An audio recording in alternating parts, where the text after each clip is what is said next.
everybody. Happy Halloween. It is time for another episode of Digging Deep. I'm Tara. I'm Cody. And we have lots of stuff here with us today. We do have lots of things here today with us. While we wait for everyone to join, should we talk about all these fun things next to us? Absolutely. So it is Halloween.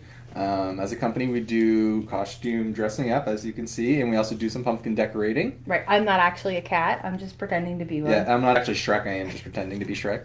And this is actually my second costume of the day because this morning I was like abducted by an UFO. Yes. I had a whole UFO, lights, sounds. Yep. It was I could barely fit through doorways, but I did win. So yes. I'm proud of that one. Yes, your costume brought home the win.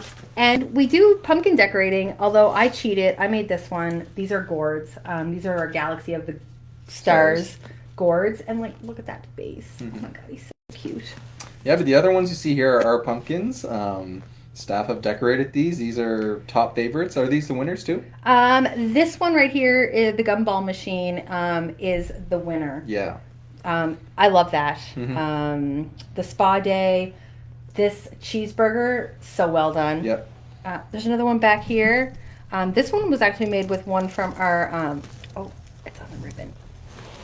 Look at it. From our Baby Jack mix. The black pumpkin in our Baby Jack mix one, and they made it into a bouquet, and it's so pretty. And these flowers were like recently harvested outside, so that, you know, they're partially dried or they're gonna dry and they're gonna hold when they're dry. Speaking of flowers, I brought some flowers in here. Let me just load our comments to make sure. Hi, Darla. Darla's watching. So I brought some flowers in here. Can you confirm you have not seen the flowers that I brought in? I can confirm that I have not seen the flowers. Okay. So the last couple days, I thought it's been really fun that it snowed. Mm-hmm. We've had multiple hard frosts, and there are still flowers in bloom. We are a zone 5B. Mm-hmm. So here are some things that are still in bloom, and I want to see if you can name what they are. I can confirm these flowers are real flowers and not actors. They're not actors. Okay. What are these? Those are snapdragons. They're snapdragons, and they're not the good snappy kind. Yeah, probably you need fresh flowers for that, but usually if you go on either side of their little nose and give them a little squeeze, you can kind of make them top a little bit. These are the Madame Butterfly ones, I think, and they just don't snap as well as but the also small look ones. at the top of that one stem. There's still lots of flower buds coming, so like if we weren't getting frost, they would still be pushing out lots of flowers. Both of them are. Yep. Like, I was quite impressed with these. All right. What about this one? Coneflower, echinacea. Do you know which one?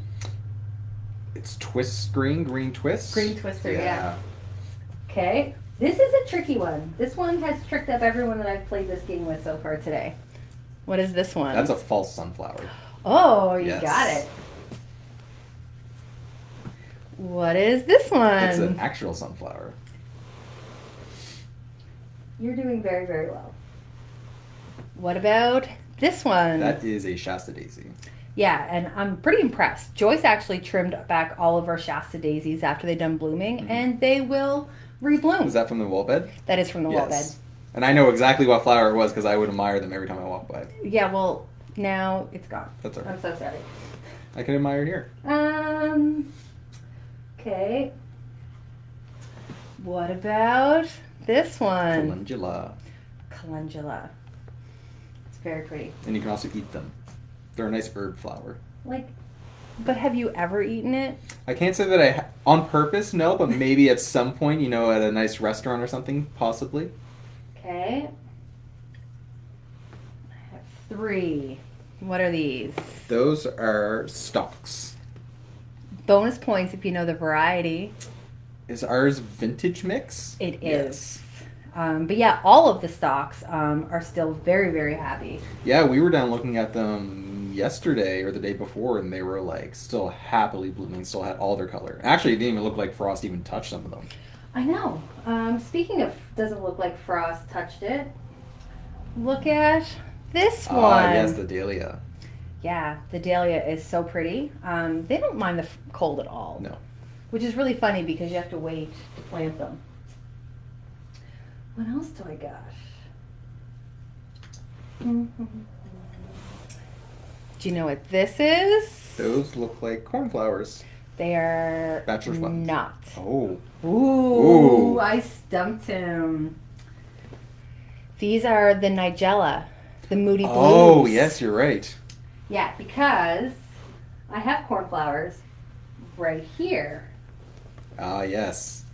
So let's compare a blue, if I can. Yeah, you can kind of see the difference. Yes, you can.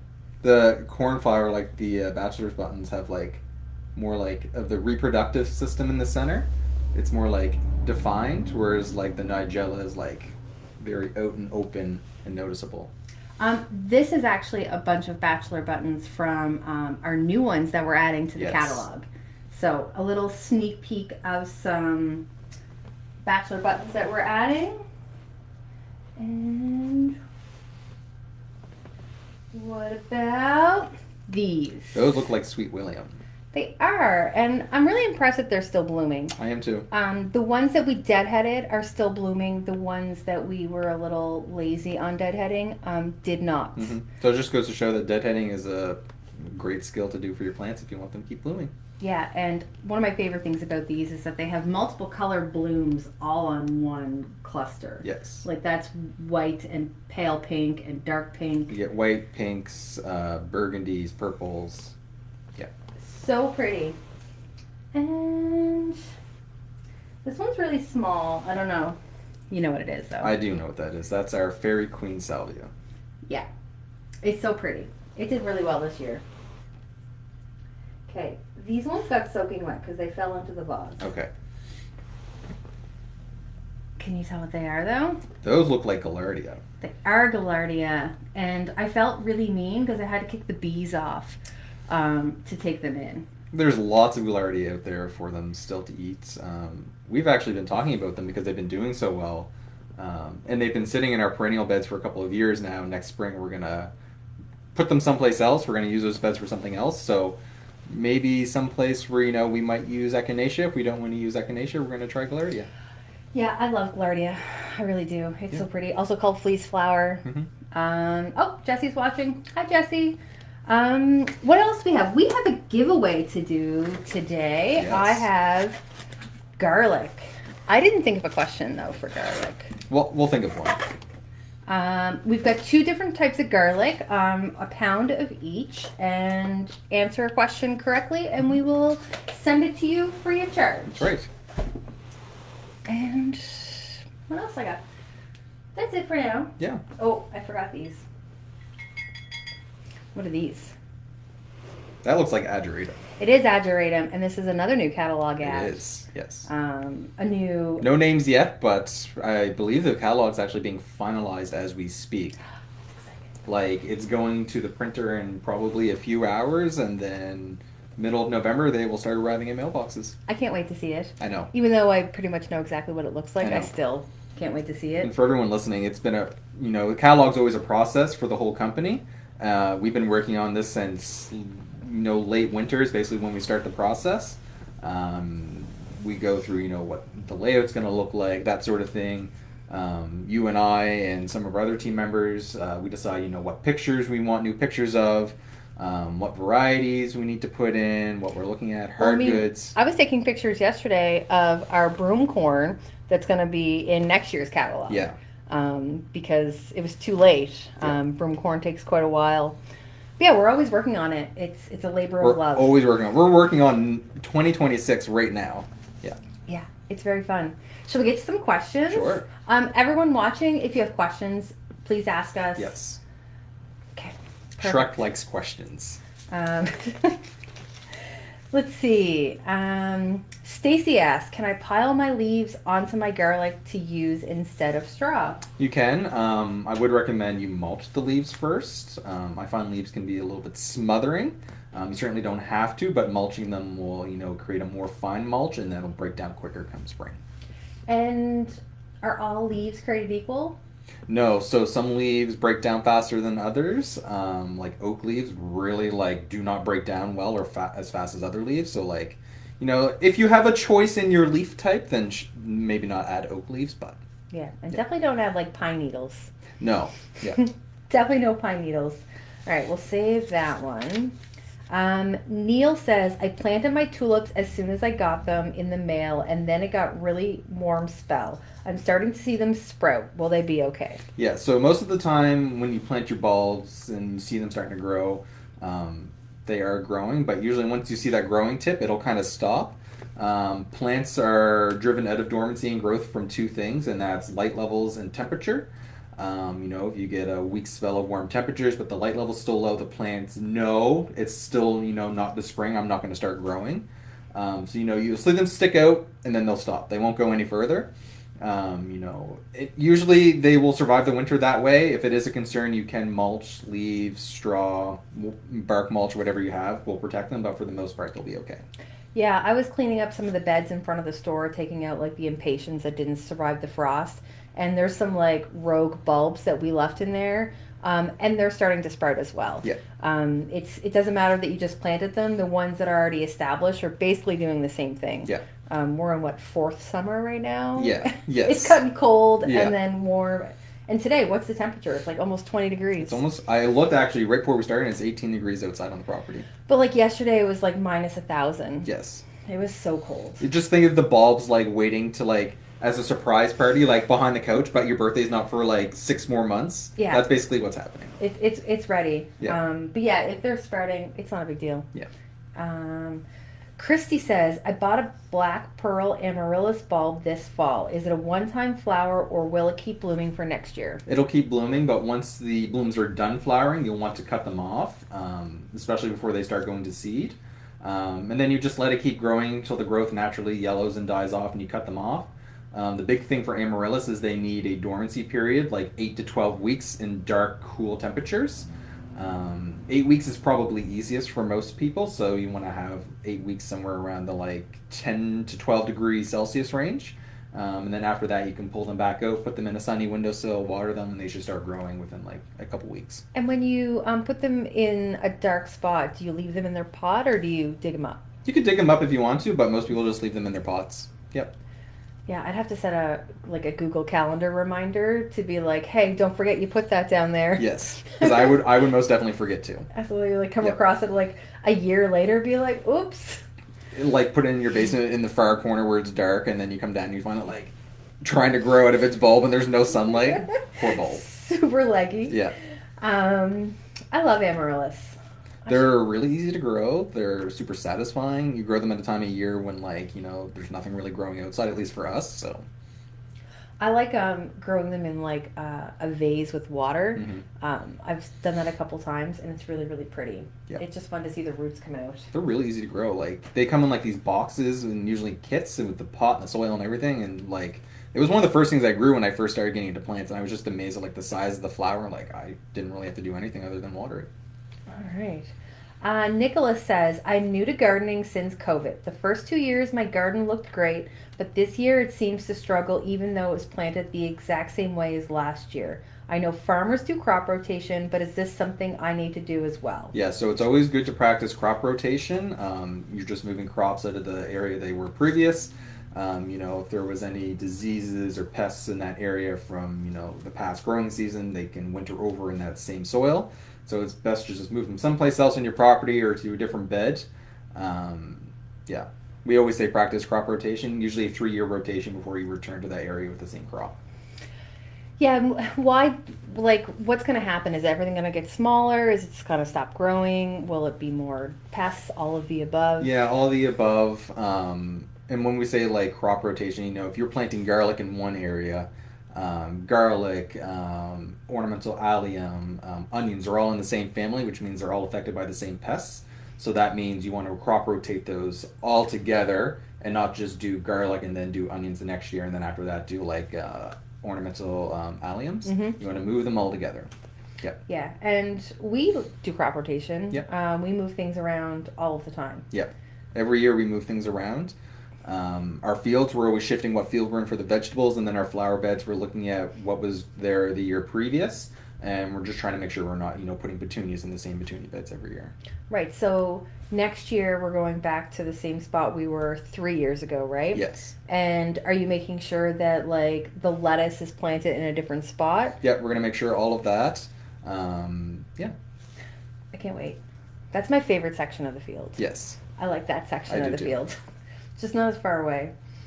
And so close to like where all of our supplies are. Like it was like, oh, I forgot a pitchfork. And we're very lucky with what we do for farming here for crop rotations, where most farmers, would do like potatoes, then they would do like corn or grain next. Usually it's like 2 years bare soil, 1 year like covered soil. Yeah.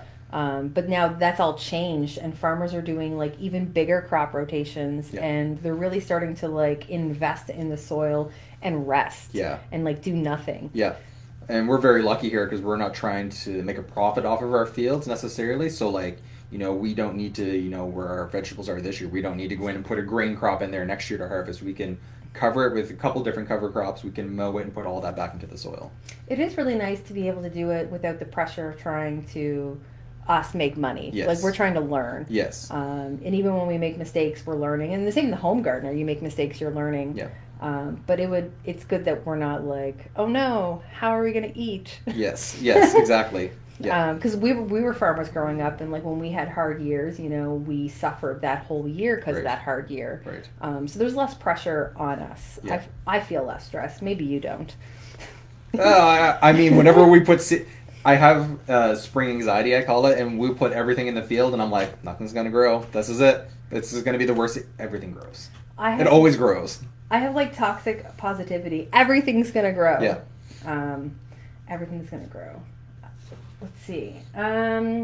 Robert, when is the best time to lime your yard? Should I lime my garden beds too, pelleted or powdered? So it depends on what lime you're using. So the real difference between powdered and granular is that the powder works faster, breaks down quicker. So if you need a drastic change, like if you need to increase the pH faster, then powder would be the go-to.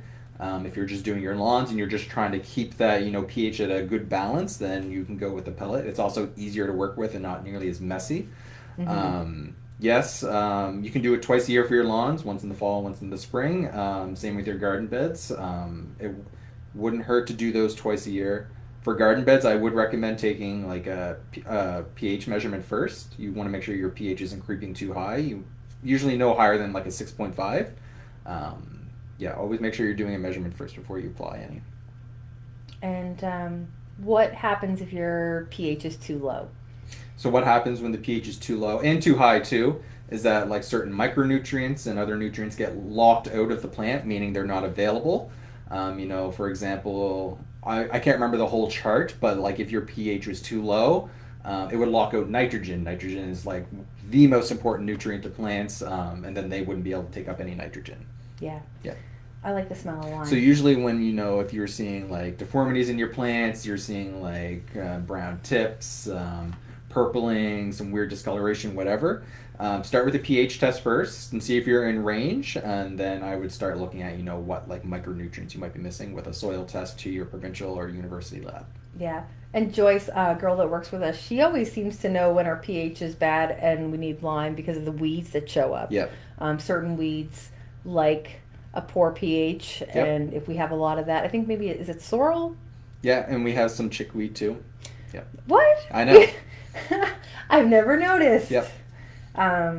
We have some new things that showed up this year. Yeah. Like we've got rose mallow. Yes. I stopped yesterday and pulled some up. I'm just trying to like get ahead of it. It dropped some seed pods though. Yeah. So we'll be at it next year too. Yes. How late can I leave my carrots and parsnips in the ground? You can leave those suckers in all winter if you really want to. Maybe some big parsnips. They would be really big. Just make sure you're harvesting them before they go to flower, because once they go to flower, they're not very good. But yeah, as long as you want to. Most people leave them in for a touch of frost or two. That makes them a little bit sweeter. Mm-hmm. But realistically, you can leave them in as long as you want. Yeah, a lot of people I know that grow parsnips don't harvest them until spring. Nope. They plant them a little bit later and harvest them in spring. Yep. And they're delicious. Yeah. They are delicious. All right. Chris says, I dug up my dahlia tubers and they are huge. How do I divide them and when should I do it? So I think someone brought some tubers with them. I did bring tubers. I brought, these are our dinner plate dahlia tubers. And they're massive compared to the tubers we had last year. Yeah. So these are our dahlia tubers. And like potatoes, you could cut, any one of these off and it'll form a new plant. Or if you want to, you can just plant this whole root mass altogether. Yeah, so you need a little bit of the top bit, right? Yes. Where the eyes form? Yeah, so where the tubers get really narrow, where they connect to the crown, you need to cut that little narrow piece off as close to the crown as possible. Yeah, it's really hard to see the eyes, but like these little nugs right there is where the new growth will come out of in spring. Yep. So what about these roots? We cutting these off? Yeah, you can cut them off if you want to. It probably wouldn't be a bad thing to thin off some of the smaller ones, honestly, and let some of the bigger ones just keep doing their thing. Yeah, I tried to remove as much dirt as I could, but Mhm. I still have some in there. And if you're storing these through winter, if you see them like really shriveling up, like they're drying out and becoming like not healthy looking, that's totally normal. That happened this winter to us. We planted them this spring. They were totally fine. They were big and beautiful. So Yeah, and these dinner plate dahlia ones, especially like the yellow ones, like they were huge. massive. They were so pretty. I kind of might want to keep these. Yeah, we can keep some. And like this one broke. Yeah. And like this broken one right there, you can see this is like broken in half. This isn't gonna grow. I would snip this off. Yeah. And just hang on to these. Yep. And then all the new growth is gonna come out of these eyes. Mm-hmm. But they were so big. They were very, very big. All right. I also brought a gladiolus. Gladiolus. I know the first time I ever pulled a glad out of the ground, I was really surprised it had all these little babies on them. So, all these little babies. And what do we call them? You can call them a baby glad. Some people call them pips, bulblets. But yeah, you can plant those. You'll get a new glad. They might not flower for 2 years or so, but you can plant them and you'll get a new glad. And this is basically how like commercial growers are growing out their glads to Yes. sell. Yep. So, how would you save this? Save this whole thing for the winter? Yeah, so Yep, we're going to plant it next year. What are you going So to do? once this whole thing dries, browns, you want to see no green left on it. I would cut it, maybe an inch or two above the main bulb itself, and then you're good to put that in storage somewhere cool and dark and dry. And then come spring, bring them up, put them in a pot, and put them outside for the season.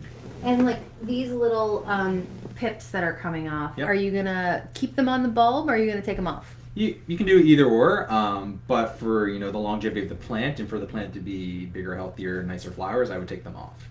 Yeah. It's essentially another plant that's gonna steal more energy and water away from the main bulb. And do you think these bigger ones are little pips that were on there from last year? They could be, or really early in the season. Yeah. There's probably at least 100 on here. Yes. It is quite a lot. Yeah.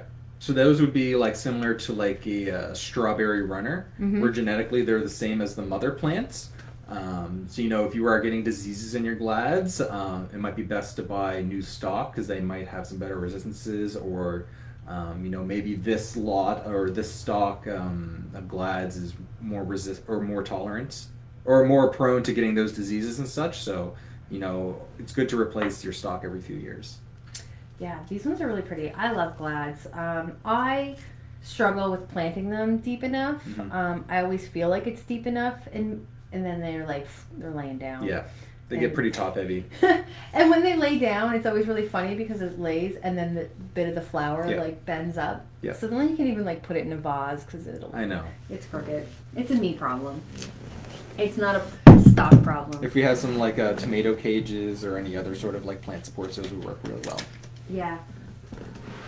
I am impressed though that the dinner plate dahlias stayed up very well. They did very well. And we planted the broom corn. And how tall do you think the broom corn got? Oh, that must have been an easy 12, 15 feet. Yeah, perfectly straight. Yeah, and it's windy here. It is very windy here. Yeah. I mean, we get 80-kilometer winds all the time. Yes, at least once a week. Yeah. Even our Kong sunflowers stayed up straight. Yeah, I was impressed. I was very impressed too. Yeah, dahlias, the gladiolus, they don't stay up for me. No. And I planted those, and they weren't deep enough, I Yeah. don't think. Mm-hmm. It's a me problem. Or they got pushed up. I don't know. I have one last question. Okay. And it's an Islander question. Okay. It's, when is the blowout sale? I believe that's from the week of the 14th to like the 16th of November. I think so too. Yeah. For anyone not in Prince Edward Island, sorry.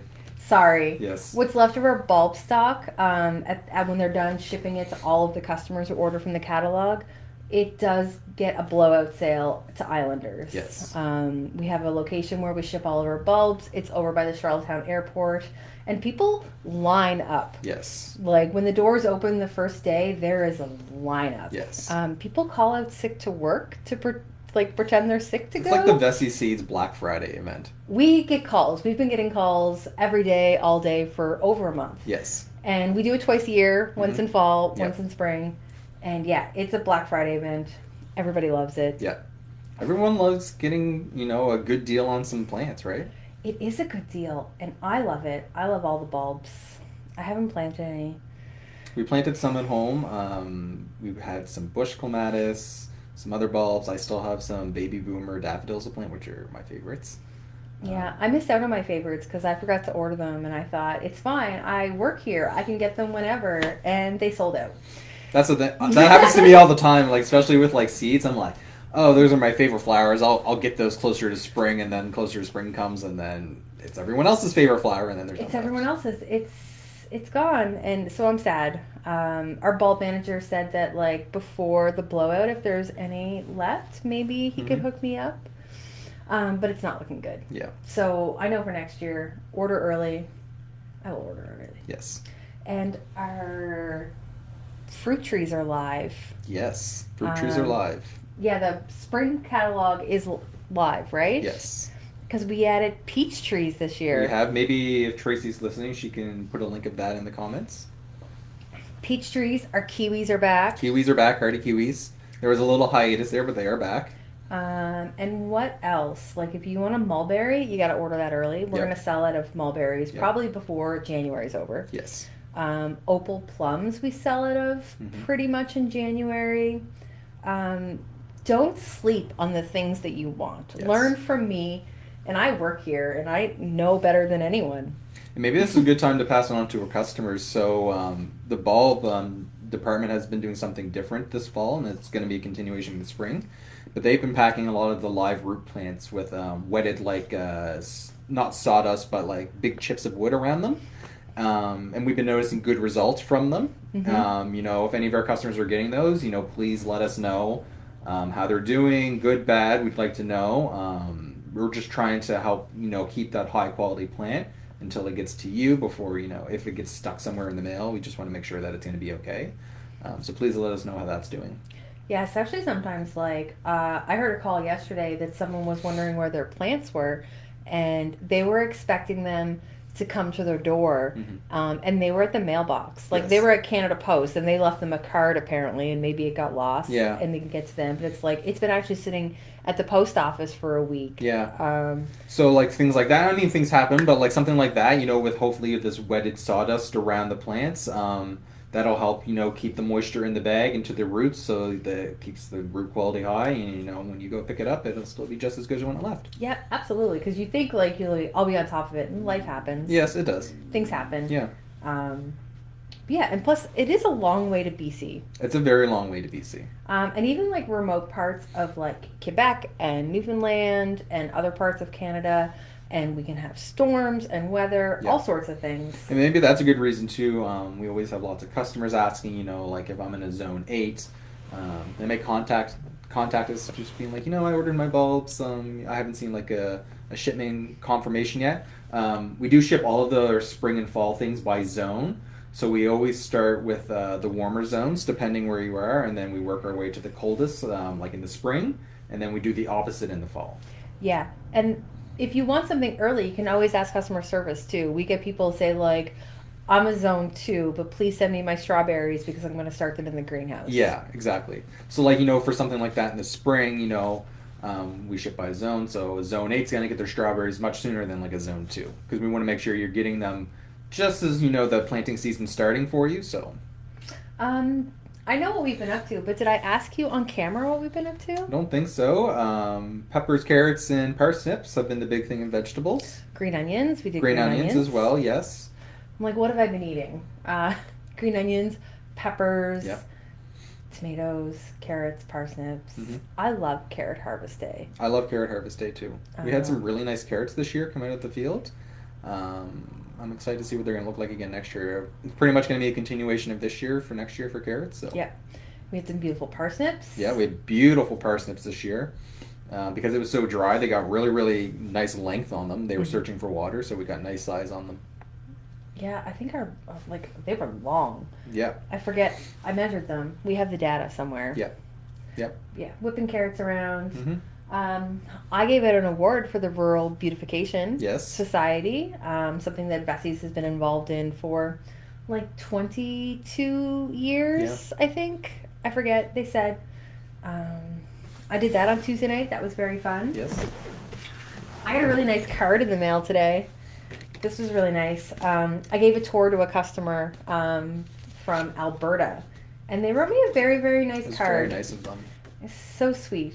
But yeah, if you're ever at PEI and you want a tour, you can come on into the store and ask for us. Yeah. And as long as we're not too busy. As long as we're not too busy. Sometimes If we're you're too really busy. lucky, because our grounds are open to the public in the season, you might catch us out walking around, and then we might be able to give you a quick lowdown of what's happening, or if we're not too busy, we might be able to hey, we're harvesting beans. This is what we're looking for.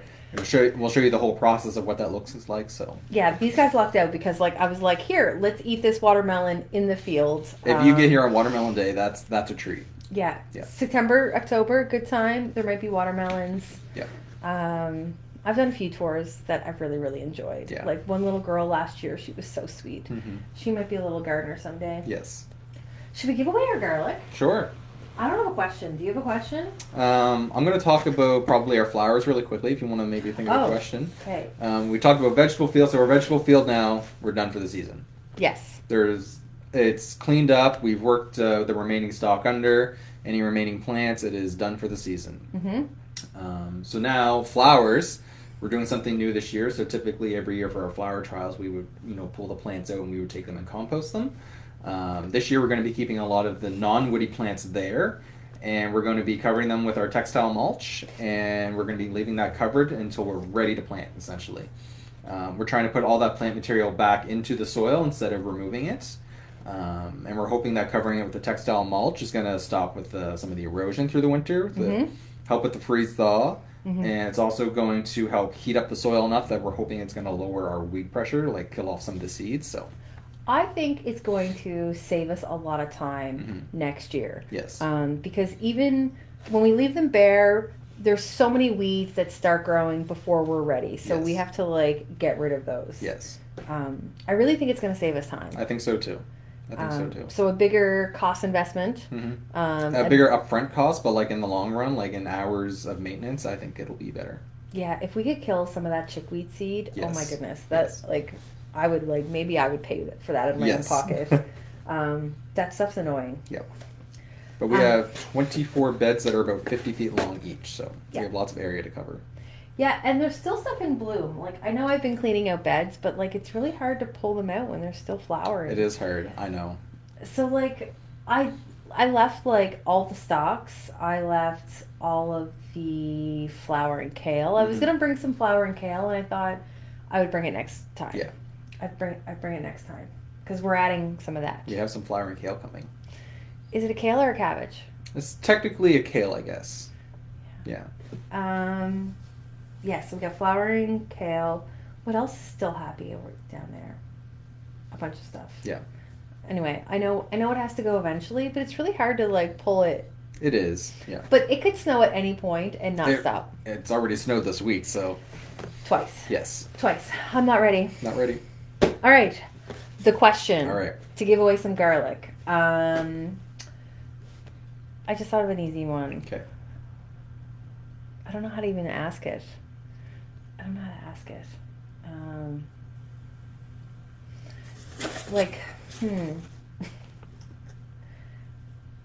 This is a hardneck garlic, but what kind? Oh no, I said it. Hardneck. I was like, how do I ask if it's hardneck or softneck?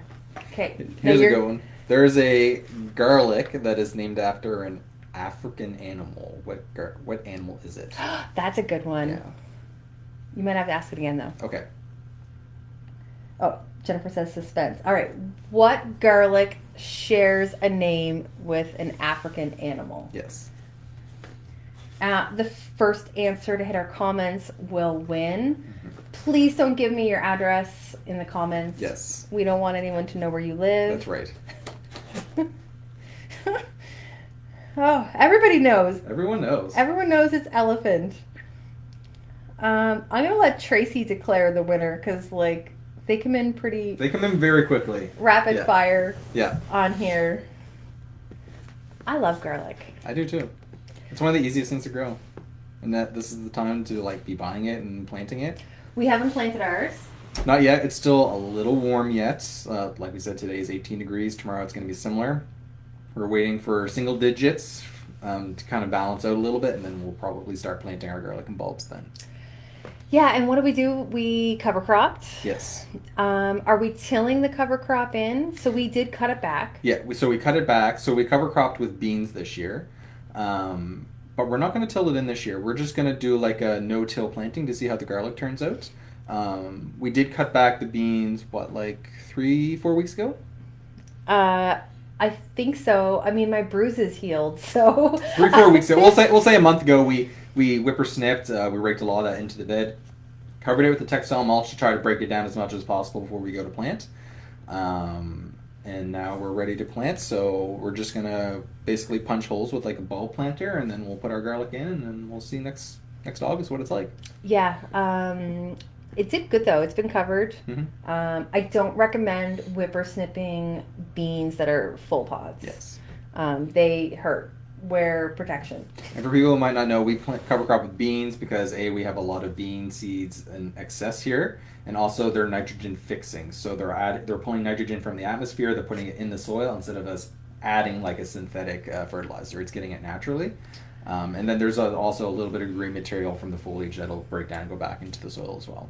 Okay, and you get to eat it. Yes. And yes, you get to eat it. Yes. We eat it. We eat the cover crop all the time. I mean, if you're going down to evaluate flowers, you need to take a handful of beans to munch on while you're looking at flowers. One of our coworkers was like, "What bean did you use to cover crop in the field? They're really good." And I was like, "It's just a mixture of like a bunch of bags we had left, but like people like to eat the cover crop." Yep. Jennifer says, "Do you recommend field peas as a cover crop?" Yep, you can use peas as well. They're nitrogen fixing as well. I would recommend like an aphylla type bean, so the ones that have more like tendrils and vines than the ones that have more leaves. They tend to support each other better when there's a large amount of them, whereas the ones with leaves, they need something more of a trellis to climb on. And so what would be a variety example? Because our catalog doesn't really list that, right? Yeah, we do have a couple varieties. They're escaping me right now. And I don't think any of our top picks are an aphylla type, but I'll be in contact with Tracy, and then maybe we'll post it later in the comments. Yeah. Or we can talk about it next week. Yeah. All the things. All right. So our winner was Darla. Excellent. So Darla, send us your address in the comments. Not in the comments, in our private messages, and we will mail this to you. Our mail went out already today, so it'll have to be tomorrow. Yes. It'll have to be tomorrow. And then, yeah, we're back in 2 weeks, which will be November. What's that date? We'll have some kale. November 13th, I believe. November 13th. November 13th. And where are you going on Monday? So John Jeffries, our seed manager, he and I are going to be going to Nova Scotia to the valley to visit some farmers. We have some suppliers and reps coming to visit, so we're going to take a few days. We're going to go look at some carrot farms, some other farms, beans, onions, brassicas, that sort of thing. So we're going to be traveling around. We're going to be looking at all the crops, seeing how everything did this year, and yeah. I love the valley. You're very lucky. I'm excited to go see I like a good onion farm. If you couldn't tell. Ogres like onions. Ogres like onions. Ogres like onions. I really liked going to the onion. We have a new onion coming, and it's very nice. Yes. I got to see it. It's funny, when John and I were in the valley, we were visiting with one of our growers, and we were eating the onions in the field, and he thought we were crazy. No, you gotta eat what you grow. You gotta know. I just don't think he likes onions maybe as much as us. I mean, if you're around them as much as he is, maybe not. Maybe it loses its sparkle. And then we went and had a blooming onion. It was delicious. Yeah. All right. So, I think that's a wrap. I think that's a wrap. That's a wrap. Thanks for everyone who's watching. Keep sending us your questions. We'll be back in 2 weeks, which is the 13th, and we'll have all sorts of things again. We will. All right. All right. Thank Bye. you, everyone.